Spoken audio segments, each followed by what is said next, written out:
Hello, I'm Michael Finn, Holistic Exercise and Lifestyle Coach, and I'm going to show you how to do a cable wood chop today. Alright?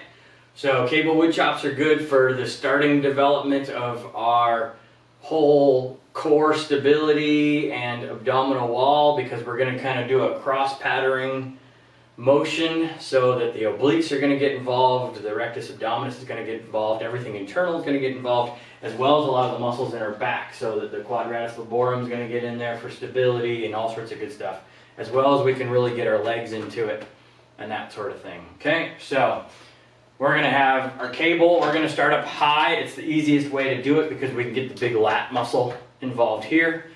So we're going to be standing, I guess this would be perpendicular to the cable. So the cable is way off to my left, up high. I shouldn't say way off to my left, but it's off to my left, so I'm having to reach up. This is kind of like a batting swing, except your hands are really high. So I'm going to reach across to the left side of my body, and I'm hanging on with my right hand. We always want to grip with our right hand on the cable, the handle, the towel, whatever we're using to hang on to over there. And then the left hand over the top of that for just a little bit of aid, because we want to pull with that lead hand so that we engage our obliques and our lat on that right side as we pull across the body. All right? So we're going to exhale as we pull down and across to end outside of our right hip. And as you can see, I'm rotating my torso a little bit as I do it.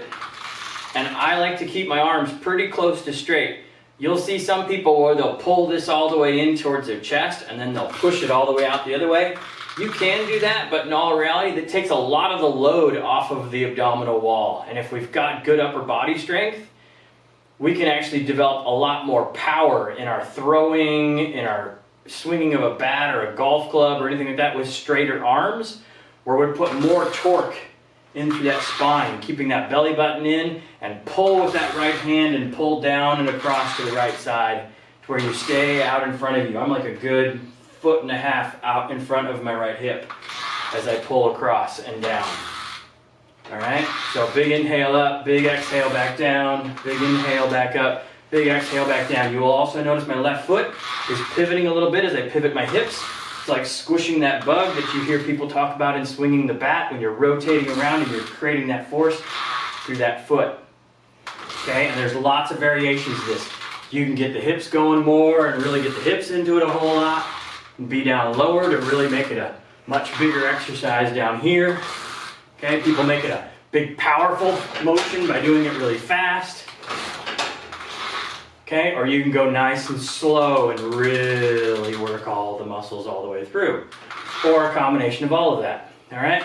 So there's so many ways to play around with that exercise. It's one of my favorites, especially for the starting point of really developing a lot of our core stability. So, hit the subscribe button. You guys can also find me over on Instagram at MichaelFinn490. You can DM me there as well. And I look forward to seeing you in the next video. Have a happy and healthy day.